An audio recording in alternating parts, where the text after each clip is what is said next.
Hello friends, कैसे हैं आप लोग। आज मैं आपके सामने जो वीडियो लेकर आई हूँ वो है mental development and cognitive development part 2। और ये जो वीडियो है ये पहली वीडियो का, इसके पहले जो हमने वीडियो किया है मेंटल डेवलपमेंट का, उसका कंटिन्यूएशन है। इसके पहले हमने मेंटल डेवलपमेंट क्या होता है और मेंटल डेवलपमेंट की क्या क्या कैरेक्टरिस्टिक्स होती हैं ये बात हमने कर ली है।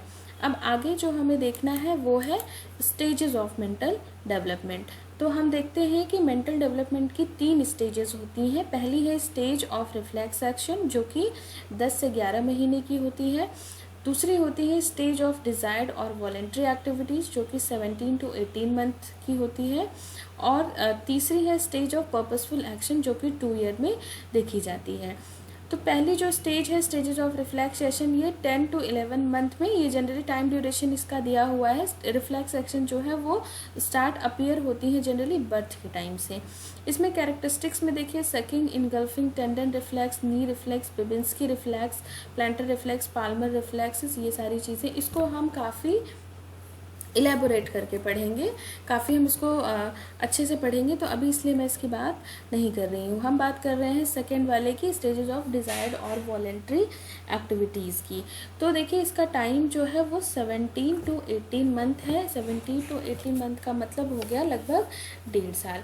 अब देखिए इसमें क्या होता है कि इस टाइम पे जो बच्चे का ब्रेन का जो सेरिब्रम पार्ट है वो काफ़ी डेवलप हो जाता है, मतलब कंपेरेटिवली डेवलप हो जाता है। तो अब वो क्या करेंगे, तरीके की वॉलेंट्री एक्टिविटीज़ यानी ऐच्छिक क्रियाएं जो हैं वो करना प्रारंभ कर देते हैं। अब इस आयु में क्या होता है, बच्चों में भाषा विकास की भी शुरुआत हो जाती है। नेक्स्ट हम जो देख रहे हैं वो स्टेजेस ऑफ पर्पसफुल एक्शन जो कि 2 साल में देखा जाता है। तो अभी तक हम देख रहे थे कि जो बच्चे हैं वो क्या कर रहे थे, केवल वॉलेंट्री एक्टिविटीज़ यानी ऐच्छिक क्रियाएं अपनी कर रहे थे। लेकिन अब जो एक्शन करेंगे, अब जो क्रियाएं करेंगे वो किसी न किसी उद्देश्य से करेंगे। जैसे कि किसी खिलौने को पकड़ना है ना, उनको खेलने का मन है तो अब वो किसी खिलौने को पकड़ने जाएंगे। अगर उनको लिखने का मन है तो वो किसी की पेन को पकड़ेंगे। दौड़ना शुरू करेंगे, किसी पर्पसफुल एक्शन के लिए वो ये सारे काम शुरू करते हैं। और ऐसा कहा जाता है कि मानसिक, या आप देख भी रहे हैं कि मेंटल डेवलपमेंट की ये लास्ट स्टेज है। और आगे आने वाले वर्षों में क्या होगा, बालक में अन्य तरह की मानसिक क्षमताओं का विकास होता जाता है। लेकिन स्टेज क्या है, ये लास्ट स्टेज है। अभी 18 से 19 साल का जब बच्चा हो जाएगा तो सभी तरीके की मानसिक क्षमताओं का विकास हो जाएगा। यानी स्टेजेस ये हैं, इसके बाद क्या डेवलप होंगी, मेंटल एबिलिटीज़ डेवलप होंगी। यानी ये सारी स्टेजेस वो 2 साल तक उसने क्रॉस कर लिया। अब जो है वो 18 से 19 साल में जब सारी मानसिक क्षमताएं डेवलप हो जाएंगी तो फिर हम कहेंगे कि बच्चा मेंटली क्या हो गया, मैच्योर हो गया है। अब हम देख रहे हैं तो ये हमने देखा कि ये 3 स्टेजेस जो है उनकी बात हमने की। अब हम बात कर रहे हैं स्टेज ऑफ रिफ्लेक्स एक्शन की। देखिए मैंने इसको इसलिए भी अलग से आपको बता रही हूँ मैं, क्योंकि एग्ज़ाम में जो न्यू बॉर्न रिफ्लेक्सेस हैं उनसे काफ़ी क्वेश्चन पूछे जाते हैं। न्यू बॉर्न रिफ्लेक्सेस से छोटे छोटे लेकिन काफ़ी महत्वपूर्ण क्वेश्चंस आते हैं जो हम लोगों को पढ़ना ज़रूरी है। देखिए आपके सामने एक चार्ट ये दिया हुआ है जिसमें न्यू बॉर्न रिफ्लेक्सेस की बात की गई है। इसमें जो रिफ्लेक्सेस है, मोरो, ग्रैस्प, रूटिंग, ट्रंक इनकवेशन, प्लेसिंग और टॉनिक नेक एंड पैरासूट, ये सारे रिफ्लेक्सेस आपने ज़रूर, अगर आपने एग्ज़ाम अटेम्प्ट किया है या पेपर भी देखा है तो ये नाम आपको मिल जाएंगे। देखिए एक कॉमन बात इसमें देखिए कि ये मोरो, ग्रैस्प, रूटिंग, प्लेसिंग, टॉनिक नेक, ये सारे अपीयर होते हैं बर्थ के टाइम पे और डिसअपीयर होते हैं 4 to 6 मंथ में, है ना। अब देखिए इसमें हम देख रहे हैं कि ओरिजिन, अगर हम इनके देखें तो इनकी ओरिजिन सेंट्रल नर्वस सिस्टम से इनकी ओरिजिन होती है। और केवल हम देख रहे हैं कि प्लेसिंग को छोड़ के जो कि सेरिब्रल कॉर्टेक्स से जिसकी ओरिजिन होती है, बाकी सारे जो है वो ब्रेन स्टेम और वेस्टिबुलर न्यूक्लियाई से ओरिजिनेट या वहीं से जनरेट हो रहे हैं। देखिए डिस्क्रिप्शन की बात अभी मैं नहीं करूँगी, उसको मैं आपको एलेबोरेट करके बताऊँगी आगे। अब देखिए एक जो बच रहा है वो है ट्रंक इनकवेशन, जो कि अपीयर होता है बर्थ के टाइम पे लेकिन डिसअपीयर हो जाता है 6 to 9 मंथ में। और इसकी ओरिजिन कहाँ से होती है, स्पाइनल कॉर्ड। और आप जानते हैं कि स्पाइनल कॉर्ड जो है वो CNS का पार्ट होता है, यानी सेंट्रल नर्वस सिस्टम का। फिर देखिए पैरासूट, इसका अपीयरेंस ये अपीयर होता है 6 to 8 मंथ में, लेकिन इसका डिसअपियरेंस जो है वो नहीं है, मतलब ये कि ये लाइफ टाइम देखा जाता है। और ये भी कहाँ से ओरिजिनेट होता है, ब्रेन स्टेम और वेस्टिबुलर से। ठीक है, अब आगे चलिए हम बात करते हैं ये जो रिफ्लेक्सेस है उनकी। जैसे देखिए हम पहले बात करते हैं बेबिंस्की या फिर प्लांटर रिफ्लेक्स की। बहुत क्वेश्चन पूछे जाते हैं इससे। देखिए जब भी जैसे छोटा कोई बच्चा होता है और आप न्यूबॉर्न बेबी है या फिर छोटा बच्चा है, तो हम क्या करते हैं, अगर आप उसकी पैर पे थोड़ा उंगली चलाएंगे तो क्या देखेंगे आप कि वो अपने जो पैर के जो उंगलियां हैं उनको क्या फैनिंग ऑफ टो करते हैं, यानी फैन की तरीके से उसको फैलाते हैं। तो इसी को हम क्या बोलते हैं, इसी को क्या बोलते हैं, बेबिंस्की जो है रिस्पॉन्स बोलते हैं या बेबिंस्की रिफ्लेक्स बोलते हैं। देखिए जैसे ये नॉर्मल प्लांटर रिस्पॉन्स है ना, और ये क्या है, बेबिंस्की साइन है, यानी फिंगर्स को अप करना या फैनिंग ऑफ टो को ही हम बेबिंस्की बोलते हैं। और ये क्या होता है, टो डाउन फ्लेक्सन कंडीशन में ये क्या है, प्लांटर रिस्पॉन्स होता है। फिर देखिए पाल्मर ग्रैस्प रिफ्लेक्स में देखिए बच्चे जो होते हैं वो हमेशा जो उनकी फिस्ट होती है या जो उनकी पाल्म होती है वो हमेशा ग्रैस्प करने के लिए रेडी रहती है। आप कोई भी चीज़ उनके हाथ के पास ले जाएंगे तो वो क्या करेंगे, उसको ग्रैस्प कर लेंगे। इसी को हम क्या बोलते हैं, इसी को हम बोलते हैं पाल्मर ग्रैस्प रिफ्लेक्स। फिर देखिए मोरो रिफ्लेक्स, ये तो आपने बहुत ही कॉमन देखा होगा। ये कब प्रेजेंट होता है, बर्थ के टाइम पे, और डिसअपियर हो जाता है 3 to 4 मंथ में। इसके देखिए और भी नाम है, स्टैटिक रिस्पॉन्स या फिर स्टैटिक रिफ्लेक्स। जैसा कि पिक्चर में आप लोग देख पा रहे होंगे कि ऐसा आपने अक्सर देखा होगा कि जो छोटे बच्चे होते हैं जब वो अचानक से उनको उठाया जाता है या आप हाथ में लेते हैं तो वो अपने दोनों हाथों को फैला के स्ट्रेच करके अपने हाथों को और सडनली वो खुद को नीचे जाने से रोकते हैं, तो रिफ्लेक्स। तो इसी को हम बोलते हैं मोरो रिफ्लेक्सेस।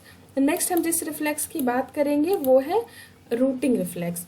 रूटिंग रिफ्लेक्स में देखिए क्योंकि बच्चे जो होते हैं वो सकिंग करते हैं, ब्रेस्ट फीडिंग करते हैं, तो आप उनके माउथ के कॉर्नर पे भी अगर उंगली टच करते हैं या किसी भी चीज़ से टच करते हैं तो वो हर चीज़ को क्या करते हैं, अपने मुंह में लेने की कोशिश करते हैं। इसको हम क्या बोलते हैं, रूटिंग रिफ्लेक्स बोलते हैं। फिर देखिए हम बात कर रहे हैं ट्रंक इनकर्वेशन रिफ्लेक्स की। इसमें देखिए क्या है, stroke on one side of spinal column while baby is on his abdomen cause crawling motions with leg lifting head and surface. इसमें देखिए सिंपल भाषा में कह रहे हैं कि जैसे बच्चे को उल्टा लिटा देते हैं, एब्डोमेन के पेट के बल उसको लिटा देते हैं, और स्पाइनल कॉर्ड जो है, स्पाइनल कॉलम जो है उसके एक साइड पे जब वो थोड़ा स्ट्रोक करते हैं, थोड़ा टच करते हैं या थोड़ा मारते हैं हल्के से, तो बच्चा जो है वो क्राउलिंग मोशन में आने लगता है। क्राउलिंग मोशन का मतलब कि जैसे बच्चे जब क्रॉल करते हैं अपने हाथों पे और पैरों पे, तो वो उस तरीके से अपने पैर, देखिए यहाँ पे जो पैर है उसकी एक्टिविटीज चेंज हो रही हैं, और अपने हेड को भी जो है वो सरफेस से ऊपर उठाने लगता है। इसी को हम क्या बोलते हैं, ट्रंक इनकर्वेशन रिफ्लेक्स बोलते हैं। फिर नेक्स्ट देखिए प्लेसिंग रिफ्लेक्स की। ये देखिए इसमें क्या होता है कि फॉर एग्जांपल देखिए जैसा पिक्चर में दिख रहा है कि आप बच्चों को लेके जब जाते हैं, जैसे यहाँ पे देखिए टेबल है, टेबल पे जैसे ही बच्चे के पैर पे ये टेबल टच होगी तो तुरंत ही बच्चा क्या होगा, अपनी जो टीबिया बोन है यानी जो लेग है उसको ऊपर उठा के टेबल के ऊपर रख लेगा। यही रिस्पॉन्स क्या है, देखिए bringing the interior aspects of tibia against edge of the table, यानी lifts leg on the table, यानी टीबिया बोन को ही लिफ्ट करना, यही क्या है, प्लेसिंग रिफ्लेक्स हम इसको बोलते हैं। नेक्स्ट देखिए हम बात कर रहे हैं टॉनिक नेक रिफ्लेक्स की। देखिए टॉनिक नेक रिफ्लेक्स में एक सिंपल, इसको एसिमेट्रिकल टॉनिक नेक रिफ्लेक्स या ATNR भी बोलते हैं, याद रखिएगा ये टर्म। इसमें देखिए मैं एक सिंपल लैंग्वेज में आपको बता रही हूँ कि क्या होता है कि जैसे बच्चे जो होते हैं उनका जो सर है या आईज की कोऑर्डिनेशन को हम इसको चेक करते हैं बेसिकली। इसमें क्या होता है कि सर एकदम सामने है और आप अगर बच्चे के सर को किसी एक साइड पे टर्न कर रहे हैं, तो जिस साइड पे आप टर्न करेंगे उस साइड पे बच्चे के पैर और हाथ दोनों क्या हो जाते हैं वो एक्सटेंशन में आ जाते हैं, मतलब वो उसको पूरा फैला लेता है। और उसके अपोजिट जो दूसरी साइड का जो पैर है वो कहीं ना कहीं फ्लेक्सिबल यानी बेंड हो जाता है। तो देखिए इसमें क्या भी रहा है, extended in front of the eye, यानी जिधर आंख होगी उनकी, जैसे आपने गर्दन को टर्न कर दिया है तो उनकी आंख का सीध जो है वो साइड में हो गया, तो वो अपने उस साइड का हाथ और पैर को भी उसी साइड में एक्सटेंड कर देते हैं। और जबकि दूसरे साइड का क्या होगा, वो फ्लेक्स हो जाएगा, यानी थोड़ा सा जो है वो फ्लेक्सिबिलिटी दिखाने लगता है, या पैर और हाथ थोड़े तरीके से। तो ये हम क्या है, नेक टॉनिक रिफ्लेक्स है। फिर लास्ट हम देखते हैं पैरासूट रिफ्लेक्स। ये 6 to 9 मंथ में होता है। और इसमें देखिए जैसे बच्चे को elicited by holding the child in ventral suspension and suddenly lowering him to the couch, arms extended as a defensive action. जैसे आप जैसे बच्चे को छोड़ते हैं तो वो क्या होता है, अपने हाथों को एक डिफेंसिव यानी एक अपने सुरक्षात्मक कवच की तरह यूज करता है। तो पैर और हाथों का इस तरीके से डिफेंसिंग पोज में आना, यही क्या होता है, पैरासूट रिफ्लेक्स। और ऐसा ही होता है, देखिए बड़े लोग भी गिरते हैं तो हाथ और पैर वो इस तरीके से बचने की कोशिश करते हैं। क्लिनिकल सिग्निफिकेंस क्या है इसका, एब्सेंट और abnormal in children with cerebral policy. देखिए जिन बच्चों में सेरेब्रल पैलिसी होती है उनमें ये सारे रिस्पॉन्स जो है लगभग पैरासूट रिस्पॉन्स तो नहीं देखा जाता है। Would be asymmetrical in spastic hemiplegia. तो ये हम देख रहे हैं कि ये जो न्यू बॉर्न रिफ्लेक्सेस हैं ये क्या होते हैं और कौन कौन से न्यू बॉर्न रिफ्लेक्सेस हैं, और बाकी हमने देखा स्टेजेस ऑफ रिफ्लेक्सेस। तो फ्रेंड्स आप वीडियो को लाइक करिए, शेयर करिए अगर आपको अच्छी लगी हो तो, और चैनल को सब्सक्राइब करिए, और कुछ समझ में नहीं आया हो तो आप कमेंट बॉक्स में कमेंट करिए।